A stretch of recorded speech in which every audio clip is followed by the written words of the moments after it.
Bienvenue à cette nouvelle série de formations dédiée à la programmation ou au développement web.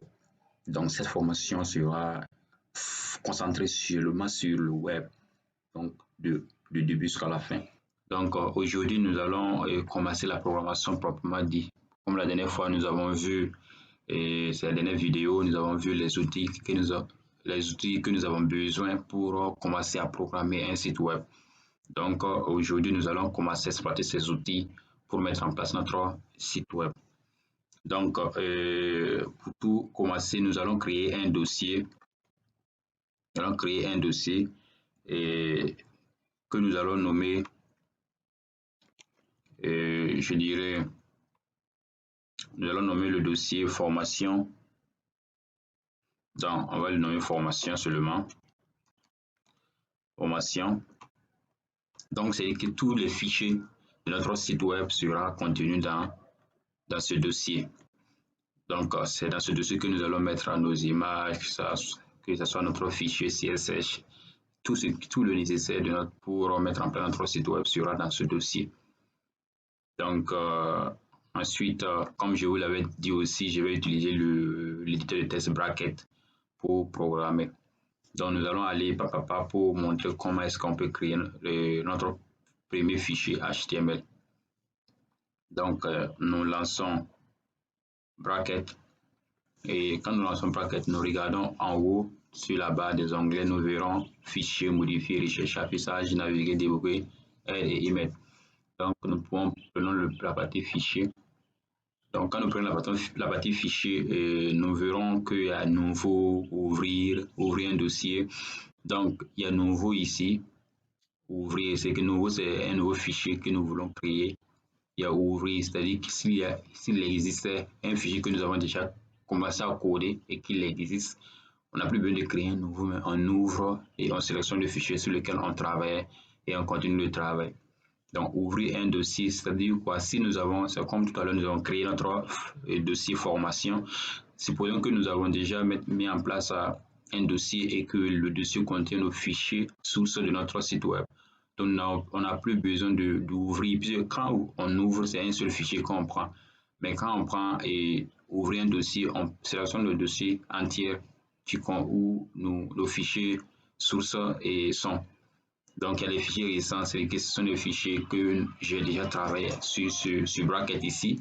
Donc, je n'ai plus besoin de ressortir. Je peux aller avec Alt plus O pour avoir ces fichiers rapidement. Donc, il y a fermer, il y a tout enregistrer. Enregistrer, c'est lorsque nous finissons de coder, il faut forcément que nous enregistrons notre fichier. Donc, sur l'onglet enregistrer, si nous finissons de coder, il faut enregistrer le fichier, voilà, pour que les modifications puissent prendre en compte. Donc, il y a enregistrer sous tout, c'est-à-dire que si nous avons plusieurs fichiers sur notre écran, je reviens ici, nous avons les fichiers about, à propos, et tout ça, et nous avons touché individuellement tous les fichiers. Donc, on n'a pas modifié, on n'a pas enregistré, on n'a plus besoin d'enregistrer un. Parce que quand on clique sur enregistrer, c'est un seul fichier qu'on enregistre. Donc, nous pouvons aller sur enregistrer tout. Donc, l'éditeur de test va s'en charger de lire tout notre document, notre dossier, les fichiers que nous avons ouverts et voir tous les fichiers qui n'ont pas été modifiés, qui n'ont pas été enregistrés. Il va les enregistrer automatiquement. Donc, il y a enregistré sous. Supposons que nous voulons changer de source, que nous codons sur le bureau, notre dossier se trouve sur le bureau, et nous voulons enregistrer notre fichier sur un autre dossier qui est différent de ces formations. Donc, nous partons dans enregistrer sous. Donc, il va nous demander d'ouvrir et de sélectionner le dossier dans lequel nous voulons enregistrer le fichier et il enregistre le fichier. Donc, tous ces éléments, nous allons les parcourir un à un. Donc, il y a aperçu en direct, c'est pour vous modifier, pour voir en même temps l'exécution de votre code en direct en même temps. Et donc, il y a beaucoup d'éléments, mais nous allons les parcourir un à un. Donc, ce qui nous intéresse aujourd'hui, c'est, je vais d'abord ouvrir le dossier, sélectionner le dossier dans lequel nous voulons travailler. Donc, j'ouvre le dossier, clique ouvrir un dossier, je pars dans le bureau. Donc, une fois dans le bureau, je sélectionne le dossier formation et je sélectionne ouvrir. Donc, le dossier se trouve, dès que nous ouvrons un dossier, le dossier se trouve en haut, donc à gauche. Donc, quand nous regardons en haut à gauche, nous verrons un dossier. Donc, nous double-cliquons, pas double-cliquons. Quand nous double-cliquons, vous allez voir que bon, ça, ce sont des raccourcis. Donc, nous allons commencer à créer maintenant notre premier fichier. Donc, le premier fichier que nous allons créer, quand on part sur Bracket, bon, nous pouvons aller sur les onglets et aller sur Nouveau. Bon, ça aussi, c'est un raccourci et c'est un moyen, mais on peut aussi utiliser le raccourci CTRL plus N pour aller rapidement si nous voyons que nous sommes un peu occupés. Donc, je pars dans Ouvrir. Quand je clique sur Nouveau, vous allez voir qu'il y a un fichier qui est venu qui s'appelle sans titre. Donc, et dès que vous regardez à la fenêtre de gauche, de droite plutôt, vous verrez que la grande fenêtre, vous verrez qu'il y a déjà un curseur qui clignote et nous voyons que il a commencé à numéroter les lignes. C'est-à-dire que nous avons créé un fichier, mais le fichier n'a pas de titre. Donc, actuellement, il considère ce fichier comme un fichier texte. Parce que le navigateur, l'éditeur de texte ne sait pas si c'est un fichier HTML ou un fichier CSS ou un autre fichier PHP. Donc, c'est à nous de l'indiquer que le fichier que nous voulons créer, c'est tel fichier. Donc, le fichier se nomme à de tel. Nous voulons programmer, mettre des codes HTML, CSS ou autre. Donc, pour cela, nous pouvons répartir sur ce fichier encore. Nous cliquons sur enregistrer, cette fois sur enregistrer, ou bien pour le raccourci, CTRL plus S. Donc, quand vous faites CTRL plus S, vous allez l'enregistrer aussi à travers le raccourci. Donc, je clique sur enregistrer. Maintenant, on me demande d'enregistrer mon fichier. Donc, il a automatiquement sélectionné mon dossier formation. Donc, je suppose que c'est là-bas que moi je veux mettre le fichier. Donc, je vais mettre index.html. Donc, HTML. Vous voyez l'extension HTML. Donc, c'est cette extension qui va permettre à ce que le navigateur sache que le code que nous, ou bien le navigateur sache que les éléments qui se trouvent dans notre code est de type HTML. Donc, tout fichier a un type. Donc, c'est pour cela, quand vous voulez ouvrir un fichier Word, vous allez voir ce que c'est .doc, Excel, c'est .xll. Donc, il y a aussi PDF, c'est .pdf. Donc, tous les fichiers ont un type. Donc maintenant, pour le fichier dédié au code HTML est de type HTML. Donc, c'est ce qu'on utilise pour distinguer un fichier HTML. Donc, je clique sur le nom, n'a pas d'importance. Vous pouvez mettre tout le nom que vous voulez, mais nous allons revenir plus tard sur le nom index que j'ai mis ici particulièrement. Donc, vous cliquez sur enregistrer. Donc, quand vous cliquez sur enregistrer, vous verrez que le fichier se trouve juste en bas du dossier. Le dossier est en haut, le fichier se trouve en bas. Donc, c'est que nous avons créé notre premier fichier. Donc, actuellement, nous avons déjà notre site web. Donc, si nous repartons, nous ressortons, on enregistre et nous ressortons. Si nous partons dans notre dossier, nous ouvrons. Nous allons voir qu'il y a un fichier qui est venu en point. Notre fichier se trouve ici, index.html, et qui est venu avec l'icône de Chrome. Donc, cela veut dire quoi? Moi, j'ai défini Chrome étant comme le navigateur par défaut de mon ordinateur. Donc, comme étant donné que vous verrez que le fichier index.html est un fichier web, automatiquement Chrome est un navigateur. Donc, il a pris ce fichier, il a même temps donné son icône au fichier pour dire que ce fichier, c'est un fichier web. Et lorsque je clique, c'est lui qui va s'ouvrir, le navigateur par défaut. Donc, actuellement, nous avons déjà notre site web. Mais le seul problème, c'est qu'il n'y a rien dans notre site web pour le moment. Sinon, si nous double-cliquons sur notre fichier, on voit qu'il va ouvrir notre navigateur. Donc, quand il ouvre, vous allez voir en haut index.html. C'est comme si vous étiez sur un site web. Et ensuite, vous allez voir le lien, là où se trouve mon fichier. Ça, ce n'est pas important. Et vous voyez qu'il y a le grand vide ici qui est blanc. Donc, cela veut dire que notre site est en place. Mais il manque des éléments. Donc, c'est à nous maintenant de mettre les éléments que nous voulons. Rappelez-vous que je vous ai dit que le HTML, c'est un langage de balisage qui sert seulement à disposer les éléments sur la page. Donc, celui-là, c'est notre page web. Et nous voulons disposer nos éléments sur notre page. C'est-à-dire ajouter des titres, ajouter des boutons, ajouter des paragraphes et autres. Donc, c'est ce que nous allons voir tout de suite. Donc, restez concentrés. Nous revenons sur notre index.html. Donc, dans tout type de fichier, je dirais que en HTML, il y a aussi des principes à suivre. Donc, comme dans tout langage aussi, tout langage a des principes. Donc, en HTML, nous allons parler des balises. Donc, nos codes sont des balises. Donc, excusez, sont des balises. Donc, ce sont des balises, nos codes. Et chaque morceau de code que nous allons mettre, on le nomme de balises. Maintenant, dans les balises, il y a aussi des types de balises. Donc, nous allons les voir tout de suite. Maintenant, pour commencer d'abord à programmer, et comme je l'ai dit, il y a les principes. Donc, pour toute page HTML, il y a des ordres, des étapes à suivre pour que le navigateur puisse bien comprendre. Donc, en HTML, il exige que pour toute page HTML, quand on commence avec le fameux, vous allez le voir, on appelle doctype, on met doctype. Donc, vous mettez ça, vous mettez HTML et vous fermez. Donc, c'est ce qu'on nous exige. Donc, c'est celui-là qui va déterminer, qui va indiquer que notre page que nous sommes en train de faire est de type HTML. Donc, vous voyez que bon, c'est un raccourci que j'ai fait. Bon, je ne vais pas le mettre.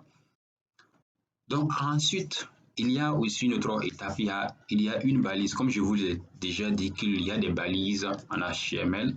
Je vais vous montrer c'est que le code minimal, c'est que le code est nécessaire et que c'est l'organisation en réalité, pas l'organisation même.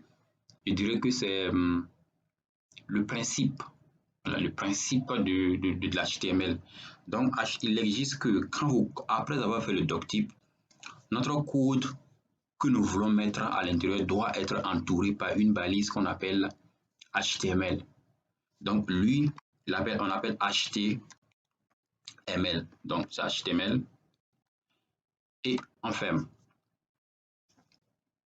Ça, c'est notre balise. Et vu que tous les codes que nous allons mettre sur notre site web soient entourés par ces deux, et cette balise.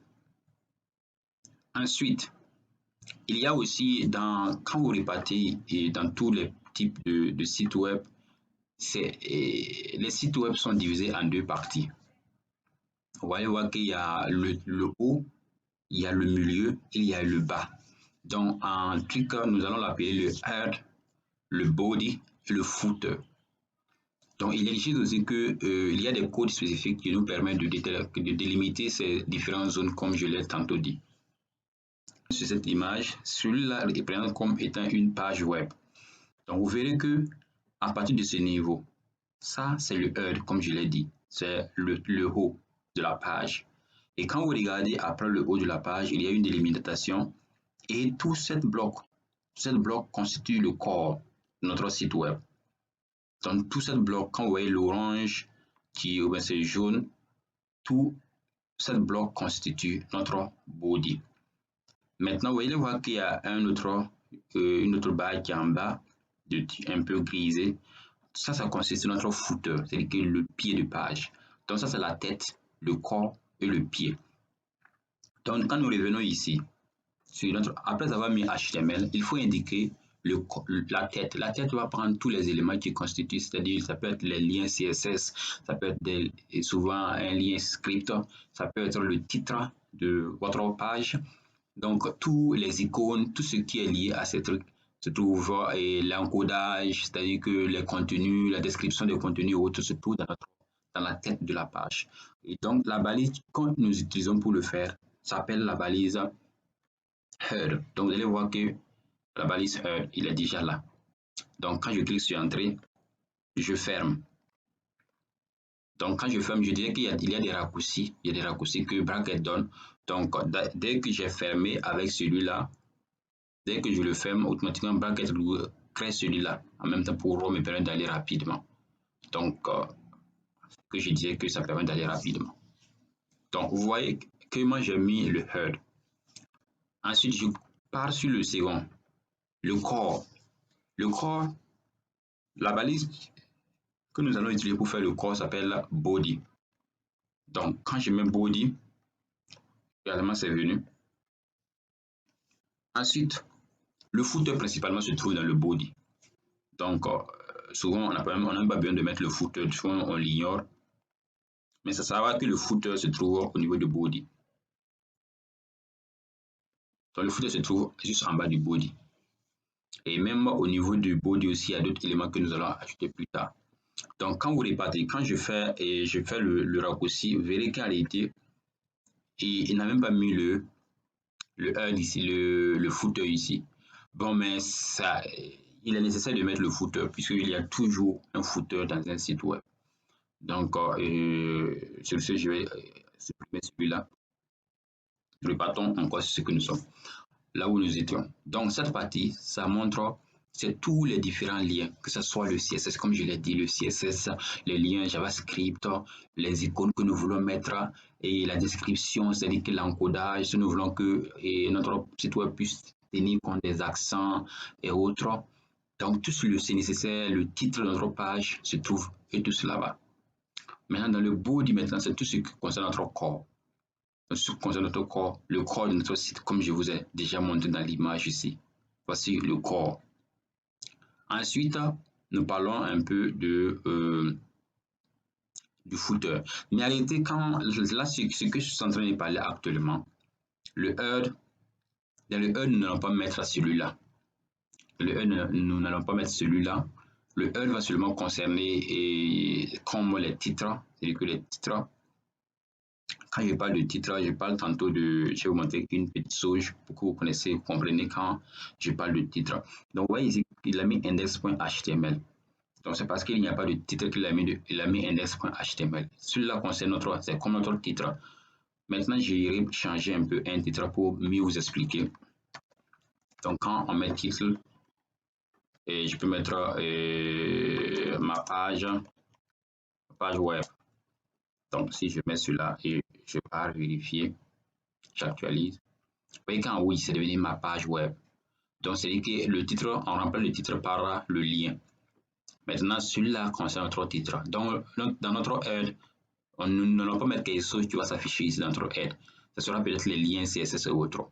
Juste, c'est qu'au chargement de notre page, lorsque notre page sera en train de charger, tout sera pris en compte à partir de notre head. Sur notre CSS, il va tout les charger ici avant de continuer en bas. Donc, maintenant, dans le body, il y aura d'autres balises qui vont nous permettre de mettre celui-là que je parle le head. Donc, souvent, on l'indique, on l'appelle header. Et nous allons tout voir ces détails. Donc, voici la base. Ensuite, donc, quand je dis la base, c'est ça, les différentes étapes et les différentes parties plutôt.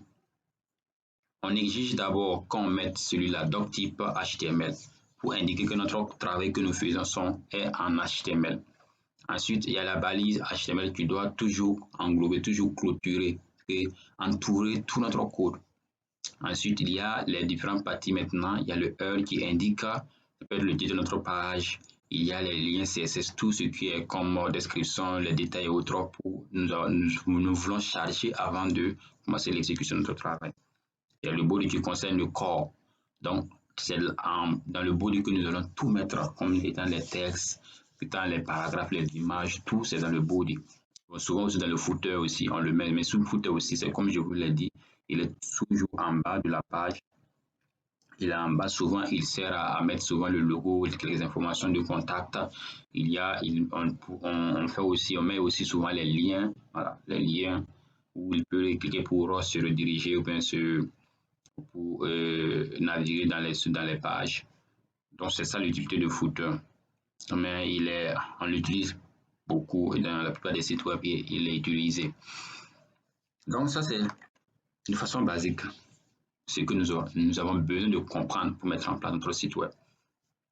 Maintenant, donc, la vidéo prochaine, nous allons voir et nous allons rentrer en profondeur sur les balises même proprement dit. Chaque balise a une signification. Donc, nous allons rentrer dans ces détails pour vous expliquer pas par pas quels sont les différents types de balises que nous avons besoin et quel est le rôle que chaque balise joue. Donc, merci beaucoup pour avoir suivi cette vidéo Et n'oubliez pas de souscrire et de laisser un commentaire au cas où vous avez besoin il y a des questions ou bien des inquiétudes ou bien des ajouts et autres. Donc, bonne journée à vous et à